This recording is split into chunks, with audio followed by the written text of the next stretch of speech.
Hello, hello, check. Hello, mic check. Hello, check. Hello,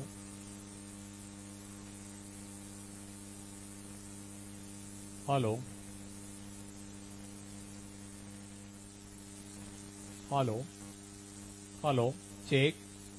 Hello, hello, check. Hello, hello, mic check. Hello, hello, hello.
Hello. Hello. Check. Hello. Check. Hello. Check. Hello. Hello. Check. Hello. Hello. Hello. Hello. Check. Hello. Check. Hello. Hello. Hello. Hello. Check. Hello. Check. Hello. Check. Hello.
Check, check.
पाटलांना पाठवतो. विखे पाटील.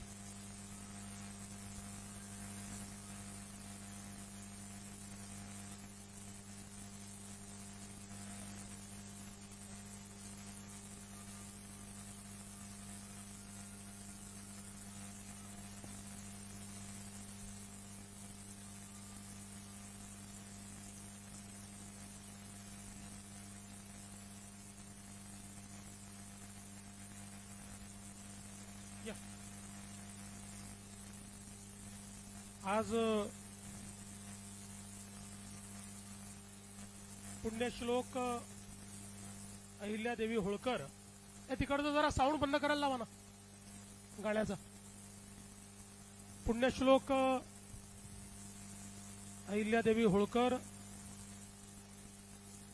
यांच्या त्रिशताब्दीच्या निमित्ताने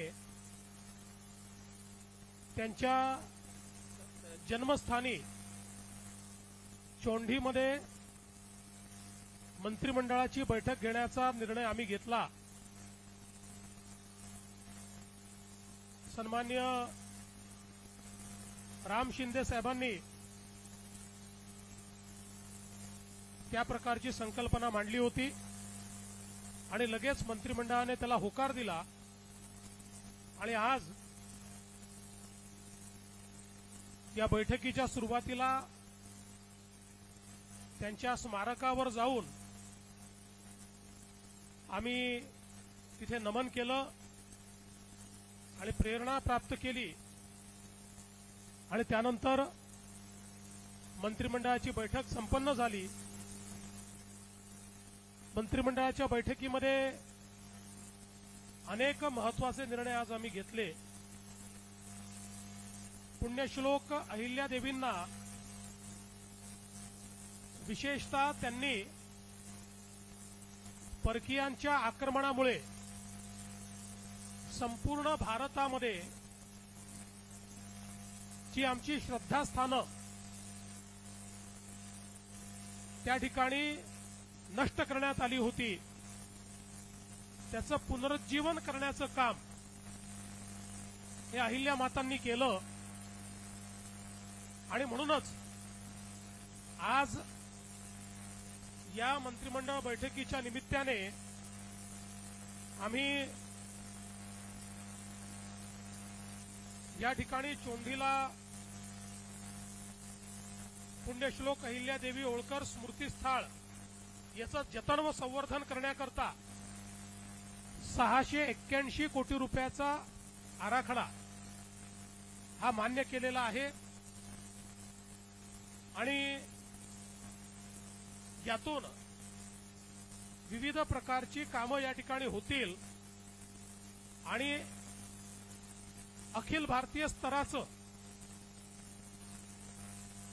एक प्रेरणास्थळ म्हणून एक तीर्थस्थळ म्हणून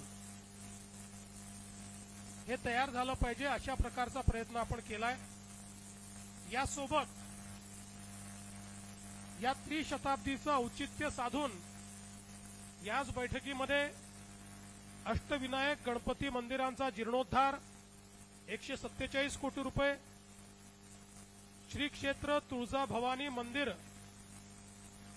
विकास आराखडा 1865 कोटी रुपये, श्री क्षेत्र ज्योतिबा मंदिर विकास आराखडा 259 कोटी रुपये, त्र्यंबकेश्वर विकास आराखडा 275 कोटी रुपये, त्याचप्रमाणे श्री क्षेत्र महालक्ष्मी मंदिर विकास आराखडा 1445 कोटी रुपये आणि श्री क्षेत्र माहूरगड इथला विकास आराखडा 829 कोटी रुपये असे जवळपास 5503 कोटी रुपयाच्या प्रकल्पांना मान्यता दिलेली आहे. जे कार्य देशामध्ये पुण्यश्लोक अहिल्यादेवींनी केलं तेच कार्य त्यांच्या त्रिशताब्दीच्या निमित्ताने महाराष्ट्रामध्ये करण्याचा प्रयत्न हा राज्य सरकारच्या माध्यमातून आम्ही करतो. यासोबत पुण्यश्लोक अहिल्यादेवींचं जीवन त्यांचं कार्य याचा परिचय संपूर्ण जगाला झाला पाहिजे, या दृष्टीने त्यांच्या जीवनावर बहुभाषिक कमर्शियल चित्रपट हा निर्माण करण्याचा आम्ही निर्णय केलेला आहे. बहुभाषिक याकरता केला, तो मराठी असेल, तो हिंदी असेल, तो अजून इतरही भाषांमध्ये असेल, कारण त्यांचं कार्य हे कानाकोपऱ्यात पोचलं पाहिजे आणि अतिशय अद्ययावत तंत्रज्ञान वापरून हा सिनेमा तयार करण्यात येणार आहे, जेणेकरून त्यातनं केवळ तो जीवनपट नसेल तर त्यातनं त्यांच्या कार्याचं प्रभावीपणे मांडणी ही आपण करण्याचा प्रयत्न करणार आहोत. या निमित्ताने अहिल्यानगर जिल्ह्यामध्ये आपल्याला कल्पना आहे, मागच्या काळात प्रत्येक जिल्हा तिथे मेडिकल कॉलेज अशा प्रकारची आपण घोषणा केली. फक्त अहिल्यानगर जिल्हा राहिला होता की जिथे शासकीय मेडिकल कॉलेज नाही. बाकी सगळ्या जिल्ह्यांमध्ये आपण शासकीय मेडिकल कॉलेज तयार केले. गेल्या 2.5 वर्षात तर 10 मेडिकल कॉलेजेस नवीन आपण तयार केले. आणि आता आजच्या बैठकीमध्ये अहिल्यानगरला देखील शासकीय वैद्यकीय महाविद्यालय, ज्याचं नाव पुण्यश्लोक अहिल्यादेवी होळकर शासकीय वैद्यकीय महाविद्यालय असेल, अशा प्रकारचं वैद्यकीय महाविद्यालय स्थापन करण्याचा निर्णय करण्यात आलेला आहे. त्यासोबत अहिल्यानगरमध्ये खास मुलींकरता आयटीआय, स्वतंत्र आयटीआय मुलींचं हे देखील तयार करण्याचा निर्णय हा करण्यात आलेला आहे.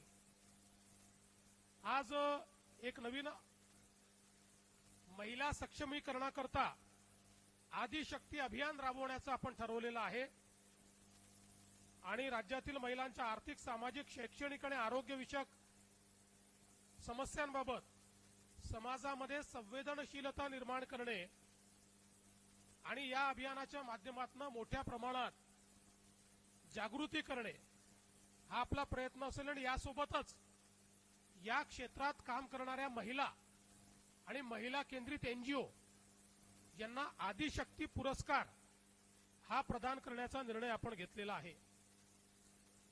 यासोबत मागच्या काळामध्ये आपण निर्णय केला होता की धनगर समाजातील विद्यार्थ्यांना इंग्रजी माध्यमाच्या नामांकित शाळांमध्ये प्रवेश द्यायचा. आता या योजनेच्या अंतर्गत, या योजनेला आता आपण यशवंत विद्यार्थी योजना असं नाव दिलेलं आहे आणि 10,000 विद्यार्थी आता आपण नामांकित शाळांमध्ये शिकवणार आहोत. आपण आतापर्यंत 4-4.5 हजार विद्यार्थी दरवर्षी शिकवायचो. 10,000 विद्यार्थी शिकवण्याचा आपण निर्णय केलेला आहे. धनगर समाजातील मॅट्रिकोत्तर शिक्षण घेणारे गुणवत्ताधारक जे विद्यार्थी आहेत यांच्याकरता आपण निर्णय केला आहे की प्रत्येक विभाग स्तरावर पुण्यश्लोक अहिल्यादेवी होळकर वसतिगृह योजना ही आपण सुरू करतो आहोत. मागच्या काळात आपण एक वसतिगृह योजना सुरू केली होती, त्यात नाशिकला काम देखील सुरू केलं, पण मध्यंतरी ती योजना थोडी मागे पडली होती. पण आता ही नव्याने आम्ही पुन्हा रिलॉन्च करतोय पुण्यश्लोक अहिल्यादेवींच्या नावाने.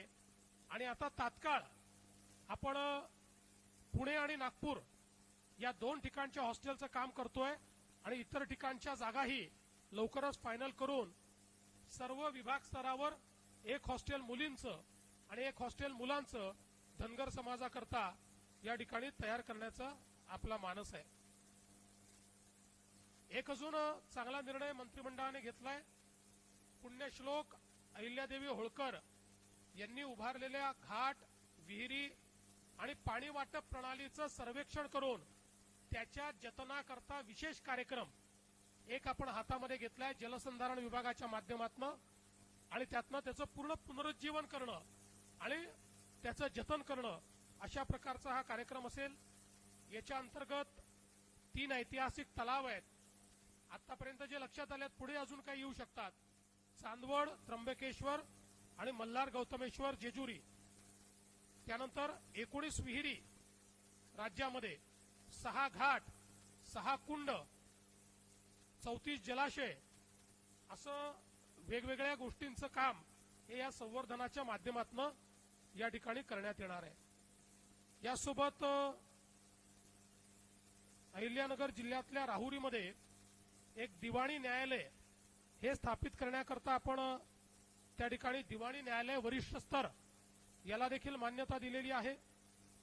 आणि आजच्या बैठकीमध्ये आपण नाशिक आणि त्र्यंबकेश्वरला जो कुंभमेळा होतो त्या कुंभमेळ्याचं संचालन करण्याकरता कुंभमेला प्राधिकरणाचा कायदा हा मंजूर केलेला आहे. जसं प्रयागराजला कायदा करून सगळे अधिकार कुंभमेळ्याचे प्राधिकरणाला देण्यात आले, त्याच धर्तीवर हा कायदा आपण या ठिकाणी मंजूर केलेला आहे. यासोबत आपण आज अहिल्यादेवींच्या या त्रिशताब्दीच्या निमित्ताने एक लोगो हा देखील प्रकाशित केलेला आहे, जो सगळ्या पूर्ण वर्षभर सगळीकडे तो वापरण्यात येईल. एक डाक तिकीट देखील आज जारी करण्यात आलेलं आहे. त्यांच्यावर एक डाक तिकीट जारी करण्यात आलेलं आहे आणि एक प्रेरणा गीत देखील आज या ठिकाणी आपण जारी केलेलं आहे. मला असं वाटतं की ज्या प्रकारे या देशामध्ये पुण्यश्लोक अहिल्यादेवींनी एक प्रकारे सांस्कृतिक पुनरुत्थानाचं काम केलं आणि ज्या समाजाला आपल्या संस्कृतीचा आपल्या धर्माचा नाव घ्यायची चोरी झाली होती किंवा एक प्रकारे भीती होती, त्या विचारांना, त्या धर्माला, त्या संस्कृतीला पुनर्स्थापित करण्याचं काम या अहिल्यादेवींनी केलं. आणि म्हणूनच आम्ही हा निर्णय केला की त्यांच्या त्रिशताब्दीच्या निमित्ताने चोंडीमध्ये त्यांच्या जन्मगावी ही बैठक झाली पाहिजे. आणि अनेक महत्वाचे निर्णय जे मी आपल्याला सांगितले आपण घेतले आहेत. केवळ एका बैठकीत निर्णय करून आम्ही थांबणार नाही आहोत. वर्षभर अजून अनेक उपक्रम, मगाशी शिंदे साहेबांनी कॅबिनेटमध्ये मंत्रिमंडळ बैठकीत त्या ठिकाणी विषय मांडला की आपल्या करिक्युलम मध्ये आपण जे मुलांना शिकवतो त्याच्यामध्ये अहिल्यादेवींचा धडा तर आहे, पण तो अधिक प्रभावीपणे त्यांनी केलेल्या कामाच्या पद्धतीनं कसा आपल्याला शिकवता येईल अशा प्रकारचे बदल त्यात केले पाहिजेत. अनेक सूचना या ठिकाणी आलेल्या आहेत. त्यानुसार आज आम्ही ही बैठक पार पाडलेली आहे. या निमित्ताने मी शिंदे साहेबांना विनंती करतो की शिंदे साहेबांनी आपल्याला संबोधित करावं.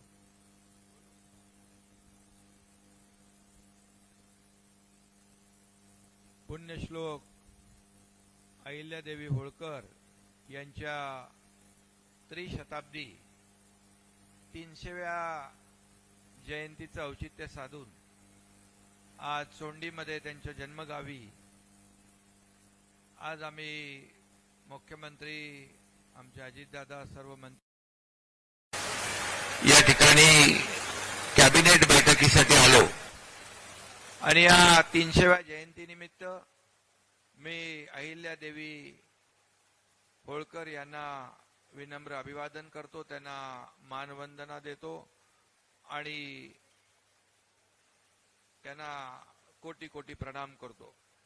खरं म्हणजे ही संकल्पना आमचे विधान परिषदेचे सभापती रामभाऊ शिंदे यांनी मांडली आणि अतिशय एक अहिल्यादेवी होळकर, पुण्यश्लोक अहिल्यादेवी होळकर यांचा इतिहास, त्यांचं कार्य याला उजाळा देण्यासाठी, त्याचं स्मरण करण्यासाठी आणि त्यांना मानवंदना देण्यासाठी या ठिकाणी कॅबिनेट घ्यावी अशी संकल्पना मांडली, मागणी केली. आणि आदरणीय आपले मुख्यमंत्री देवेंद्रजींनी त्याला तात्काळ मान्यता दिली.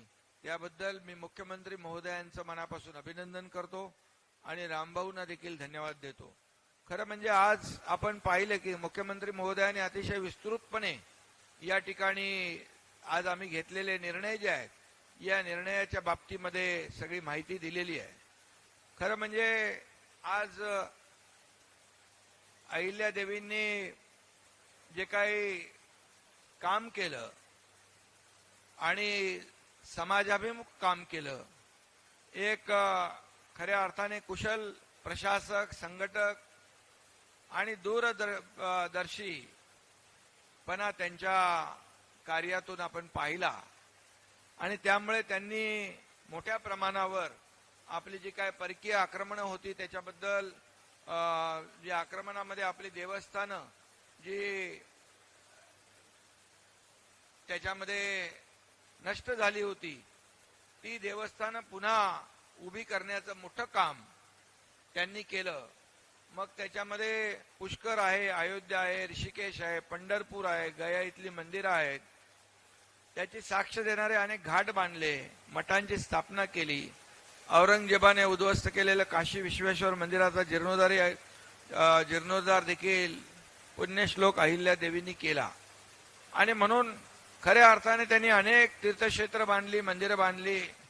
आणि मगाशी मुख्यमंत्री महोदय म्हणाले की घाट बांधले, जे अनेक पाण्याचे जे काही स्रोत आहेत ते डेव्हलप केले, विहिरी बांधल्या, लोकांना पाणी मिळावं यासाठी हा उदात्त हेतू त्यांनी ठेवून या ठिकाणी अशा प्रकारची जी मोठी कामं केली. आणि त्यामुळे खऱ्या अर्थाने आज त्यांच्या या जन्मगावी ही कॅबिनेट झाली आणि त्यामध्ये त्यांचा जो उद्देश होता की यामध्ये देवस्थानांचं पुनर्जीवन, जीर्णोद्धार आणि यासाठी आमच्या मंत्रिमंडळाने आज जे काही पुण्यश्लोक अहिल्यादेवी होळकरांचं स्मृतीस्थळाचं जतन, संवर्धन आणि मग बाकी तर आपल्याला मुख्यमंत्री महोदयांनी ते देवस्थान अष्टविनायक आहे, तुळजाभवानी आहे, ज्योतिबा मंदिर आहे, त्र्यंबकेश्वर, महालक्ष्मी, माहूरगड या सगळ्याच देवस्थानांसाठी त्याचं जतन आणि संवर्धन करण्यासाठी तब्बल 5,500 कोटींचा या ठिकाणी त्याची तरतुदही केली आणि त्याप्रमाणे त्याचा विकास आराखडा आणि सगळ्या गोष्टीला मान्यता दिली. आणि त्याचबरोबर पुण्यश्लोक अहिल्यादेवी होळकर यांच्या त्रिशताब्दी जयंतीनिमित्त लोककल्याणकारी निर्णय घेण्यासाठी ऐतिहासिक जलसंपत्तीचं जतन करण्याचा देखील आपण निर्णय घेतला जलसंधारण विभागाच्या माध्यमातून. त्याचबरोबर भटक्या जमाती क वर्गातील धनगर समाजातील मॅट्रिकोत्तर शिक्षण घेणाऱ्या गुणवत्ताधारक विद्यार्थ्यांसाठी महसूल विभागाच्या मुख्यालयाच्या ठिकाणी वसतिगृह बांधणं याचाही निर्णय आपण घेतला. आणि या निर्णय हा अगोदर निर्णय झाला पण याला आपण नाव दिलं योजनेला पुण्यश्लोक अहिल्यादेवी होळकर वसतिगृह. आणि त्यामुळे त्याचबरोबर मगाशी मुख्यमंत्री म्हणाले इंग्रजी माध्यमाच्या शाळा ज्या आहेत या धनगर समाजाच्या मुलांना चांगलं शिक्षण घेता यावं, नामांकित शाळांमध्ये त्यांना प्रवेश घेता यावा, त्यांचा शैक्षणिक दर्जा उंचावला जावा यासाठी त्या जी काही योजना आहे त्या योजनेचं नाव देखील राजे यशवंतराव होळकर असं या ठिकाणी देण्याचा निर्णय इंग्रजी माध्यम निवासी शिक्षण योजना असं दिलं. आणि याचा परिपाक म्हणजे आता झालेल्या केंद्रीय लोकसेवा आयोगाच्या परीक्षेत कोल्हापूर जिल्ह्यातल्या कागल येथे एक मेंढपाळाचा मुलगा आपला बिरुदेव ढोणे हा रँक 551 क्रमांकाने उत्तीर्ण झाला. हा देखील रामभाऊ आपल्याला सगळ्यांना अभिमान आहे. आणि म्हणून यासाठी आपण जे काही त्यांचं कार्य पुण्यश्लोक अहिल्यादेवींचं आहे त्याचं स्मरण करणं, ते पुढच्या पिढीपर्यंत पोहोचवणं, हा इतिहास आपण तरुण पिढीला ऊर्जा आणि प्रेरणा देणारा ठरावा यासाठी आजची कॅबिनेट खूप महत्वाची होती. मेडिकल कॉलेजचा देखील आपण निर्णय या ठिकाणी घेतला.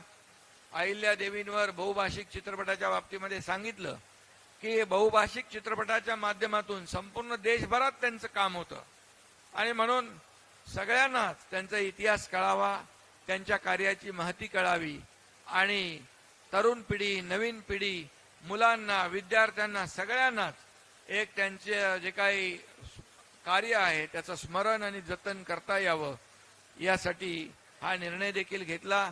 त्यामध्ये मी देखील सूचना केली, आपला शालेय विद्यापीठ अभ्यास आहे त्यामध्ये देखील यांचा पुण्यश्लोक अहिल्यादेवींचा धडा आहे, पण तो एकदम विस्तृतपणे पूर्ण त्यांनी काय काय काय काय केलंय हे शेवटच्या घटकापर्यंत जाणं आवश्यक आहे. आणि शालेय शिक्षण विभागाने देखील शालेय अभ्यासक्रमामध्ये विस्तृतपणे त्यांचा इतिहास या ठिकाणी घ्यावा अभ्यासक्रमामध्ये आणि संपूर्ण जगाला त्यांचा इतिहास कळावा. आणि म्हणून आजचं जे अनेक निर्णय आपण घेतला, औद्योगिक प्रशिक्षण संस्था इथं सुरू होती आहे आणि अहिल्यादेवी होळकर, मला आठवत आहे, मला वाटतं आपण 1 मे 2023 ला इकडे 31 मे 2023 ला आम्ही इथे आलो होतो, तेव्हा मी मुख्यमंत्री होतो, देवेंद्रजी व्यासपीठावर होते आणि मग इथल्या सर्वांची मागणी होती की या अहमदनगरचं नाव बदलून अहिल्यादेवी नगर करावं आणि तिथंच आपण ते जाहीर केलं. आणि मला समाधान आहे, आपण अवघ्या किती 16 महिन्यामध्ये केंद्राने देखील, देवेंद्रजींनी देखील तिकडे पाठपुरावा केला आणि केंद्राने देखील अवघ्या 7 महिन्यात त्याला मान्यता दिली आणि आज आपण पुण्यश्लोक अहिल्यादेवी नगर असं अधिकृतपणे या ठिकाणी तो निर्णय घेतला. जसा धर्मवीर संभाजीनगर आणि धाराशिव आपण निर्णय घेतला, हे देखील एक ऐतिहासिक निर्णय आहे. आणि म्हणून या माध्यमातून समाजाची जी भावना आहे, ही भावना आपली जी काय समाजाभिमुख आपण काम करतो, सर्वसामान्यांचं सरकार म्हणतो आणि म्हणून आपलं जे काय महापुरुष आहेत, आपला जो इतिहास आहे त्याचं जतन करणं, संवर्धन करणं हे आपलं कर्तव्य आहे. आणि मग अनेक मागण्या या ठिकाणी आल्या. त्यामध्ये मी मगाशी मुख्यमंत्री महोदयांना देखील सांगितलं की जसं ग्रामीण भागात पुण्यश्लोक अहिल्यादेवी होळकर यांच्या नावाचं सांस्कृतिक केंद्र आहे, तसं नगर विकास विभागाच्या माध्यमातून देखील शहरामध्ये महापालिका नगरपालिकांमध्ये त्यांच्या नावाचं पुण्यश्लोक अहिल्यादेवी होळकर सांस्कृतिक केंद्र, म्हणजे त्या ठिकाणी त्या मुलांमध्ये अभ्यासिका असेल किंवा त्यांचा इतिहास असेल, त्या सगळ्या ज्या काही जतन करण्याच्या गोष्टी आहेत त्या देखील आपल्याला तिथं करता येतील. आणि म्हणून आजची कॅबिनेट जी आहे, मंत्रिमंडळ बैठक, अतिशय रामभाऊ तुम्ही या ठिकाणी विनंती केली आणि मुख्यमंत्री महोदयांनी त्याला मान्यता दिल्यामुळे खऱ्या अर्थाने त्रिशताब्दी वर्षाचे औचित्य साधून 300व्या जयंती उत्सवामध्ये अनेक कामं विकासाची, म्हणजे थेट ते जनतेला त्याचा फायदा होणार आहे. पण अहिल्यादेवींचं स्मरण, जतन, त्यांची प्रेरणा, त्यांची ऊर्जा आपल्याला प्रत्येकाला मिळत राहील. यामुळे सर्व पत्रकारांना देखील आज मी या जयंतीनिमित्त शुभेच्छा देतो. आपल्या सगळ्या पत्रकार मित्रांचं स्वागत. पुण्यश्लोक अहिल्यादेवी होळकरांच्या या 300व्या महोत्सवाच्या निमित्तानं, जयंतीच्या निमित्तानं जो काही कार्यक्रम राज्य सरकारने हातामध्ये घेतलाय तो राज्याच्या मुख्यमंत्र्यांनी, उपमुख्यमंत्र्यांनी दोघांनी सांगितलेला आहे. अख्खं मंत्रिमंडळ त्या मताशीच आहे, तीच आमची भूमिका आहे. धन्यवाद. एक अजून महत्वाची गोष्ट आहे की आपल्याला माहिती आहे की राज्यामध्ये आपण 100 दिवसाचा कार्यक्रम राबवला होता. मला सांगताना आनंद वाटतो की याच्यामध्ये 2 गोष्टी होत्या. एक कार्यालयीन सुधारणा होत्या आणि दुसरं धोरणात्मक बाबींचा कार्यक्रम होता. कार्यालयीन सुधारणांमध्ये राज्यातल्या 12,500 कार्यालयांनी त्या ठिकाणी सहभाग देऊन अतिशय चांगल्या पद्धतीनं कार्यालयीन सुधारणा केल्या. त्या सर्व कार्यालयांचं मी अभिनंदन करतो. आणि विभागांनी जवळपास 48 विभागांनी मिळून एकूण 902 सुधारणा म्हणजे पॉलिसी लेवल डिसिजन्स करण्याचा निर्णय केला होता. त्यापैकी 706 पूर्ण झाले. 78% जे काही ठरवलेलं टार्गेट होतं ते विभाग पूर्ण करू शकले. मला असं वाटतं हे देखील अतिशय चांगलं काम विभागांनी केलं. त्यामुळे सर्व अधिकाऱ्यांचं मी अभिनंदन करतो.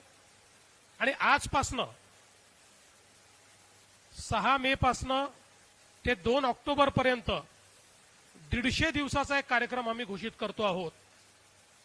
हा कार्यक्रम जो आहे याच्यामध्ये 3च कंपोनंट असणार आहे.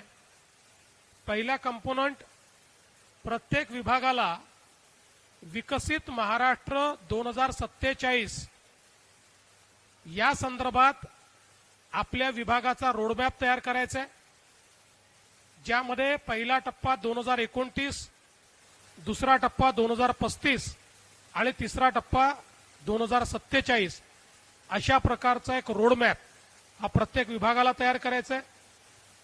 दुसरं, प्रत्येक विभागाला ई गव्हर्नन्सचे रिफॉर्म करायचे आहेत. 100% गव्हर्नन्स हा ऑनलाईन आणायचा आहे आपल्याला. कोणालाही कार्यालयात येण्याची आवश्यकताच भासू नये अशा प्रकारची व्यवस्था उभी करायची आहे. त्या दृष्टीनं ई गव्हर्नन्स रिफॉर्म्स हा दुसरा टप्पा आहे. आणि तिसरा इनिशिएटिव्ह त्यातला आहे तो म्हणजे सेवा विषयक प्रशासकीय सुधारणा. अशा 3 गोष्टींवर 150 दिवस काम करायचं आहे. सविस्तरपणे या सगळ्या गोष्टींमध्ये काय काय करायचं आहे याची माहिती 7 तारखेला ज्यावेळेस 100 दिवसाचं पुरस्कार वितरण ठेवलंय त्या दिवशी मी विभागांना आणि मंत्रिमंडळासमोर ती मांडणार आहे.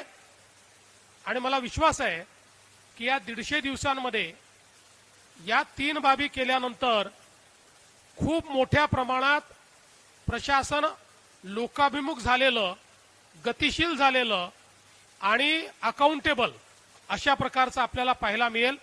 त्यामुळे आज या चोंडीच्या भूमीतून, कारण या ठिकाणी पुण्यश्लोक अहिल्यादेवी होळकर यांना उत्तम प्रशासक म्हणून मानलं जायचं, म्हणून आज हा 150 दिवसाचा कार्यक्रम या ठिकाणून मी घोषित करतो आहे, जो 2 ऑक्टोबरला गांधीजींच्या प्रेरणेने त्या दिवशी आपण त्याचा निकाल घोषित करू. धन्यवाद.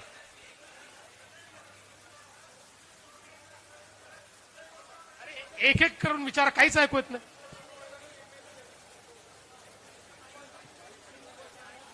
अरे यांना काहीतरी, कोणाला माईक दे, तिकडे दे माईक दे. चल.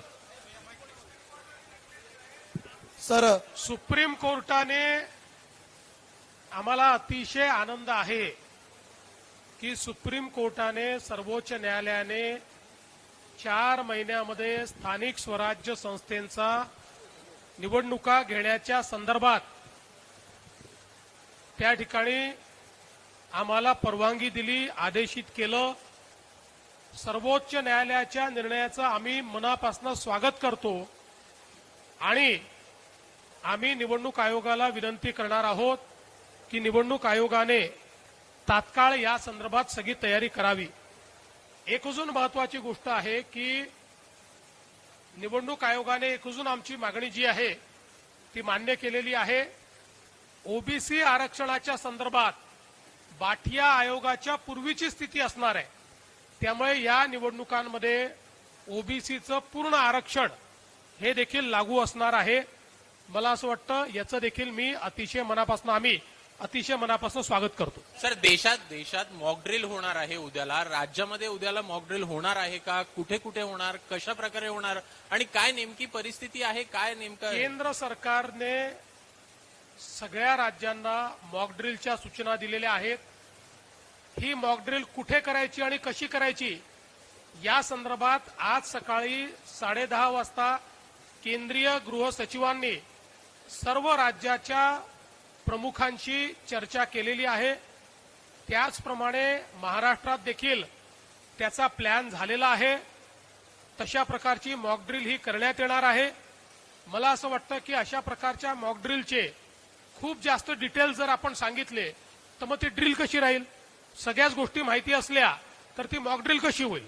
आणि म्हणून मला असं वाटतं एवढा पुरे आहे की महाराष्ट्रात ही मॉक ड्रिल होणार आहे. सर, जलजीवन सर पाणी टंचाईबद्दल सर जलजीवन मिशनची जी कामं आहेत, काही कंत्राटदारांनी अर्धवट कामं ठेवलेली आहेत. लोकशाहीने या संदर्भात यवतमाळमधील भीषण वास्तव समोर आणलंय. महिलांना पाणी टंचाईसाठी वणवण करावी लागते. अहिल्यानगरमध्ये सुद्धा तीच परिस्थिती आहे. या कामांच्या बाबतीमध्ये काय आदेश दिले येतील? यापूर्वीच या संदर्भात मी सांगितलेलं आहे. मंत्रिमंडळात याची चर्चा झाली. त्यानुसार ज्या योजना अर्ध्या राहिलेल्या आहेत त्याचं नव्याने एस्टिमेट तयार करणे, त्याला फेर प्रशासकीय मान्यता घेणे आणि त्या योजना पूर्ण करणे याला प्राधान्य देण्यात येणार आहे. सर निवडणूक आयोगाच्या बाबतीत तुम्ही अरे ज्याचा सगळं म्हटलं- तूच विचारशील तर बाकीच्यांना एक विचार. शेवटचं सर 4 महिने पावसाळ्याचे आहेत. तुम्ही ज्या प्रकारे स्थानिक स्वराज्य संस्थाच्या निवडणुका सांगत आहात, स्थानिक स्वराज्य संस्थेच्या निवडणुकीत महायुती एकत्रित असेल. काही एखाद्या ठिकाणी एखादा वेगळा निर्णय स्थानिक स्तरावर होऊ शकतो, पण ओव्हरऑल पॉलिसी म्हणून महायुती एकत्रित लढेल. दुसरा विषय सर दुसरा एक विषय असा आहे की तुम्ही आज पहिल्यांदी स्वातंत्र्यानंतर ग्रामीण भागामध्ये मंत्रिमंडळ मीटिंग होतीये. आज या निमित्ताने अहिल्यानगर जिल्ह्यावर विकासाचा वर्षाव झालेला आहे. अशा पद्धतीने तुम्ही इथून पुढे अन्य कुठं ग्रामीण भागात मिटिंग घेणार का? म्हणजे सरकार आपल्या दारी असं होणार का? आम्ही मुंबईत बसूनही विकासाचा वर्षाव करू शकतो. त्यामुळे रेग्युलर बैठका मुंबईतच होतील. पण अहिल्यादेवीची त्रिशताब्दी हा एक अत्यंत महत्वपूर्ण अशा प्रकारचा पर्व आहे, म्हणून या ठिकाणी आपण घेतली आहे. यापुढे कुठे अशा प्रकारचा एखादा पर्व असेल तर घेतले जाईल. चला, सर थँक्यू, धन्यवाद. सर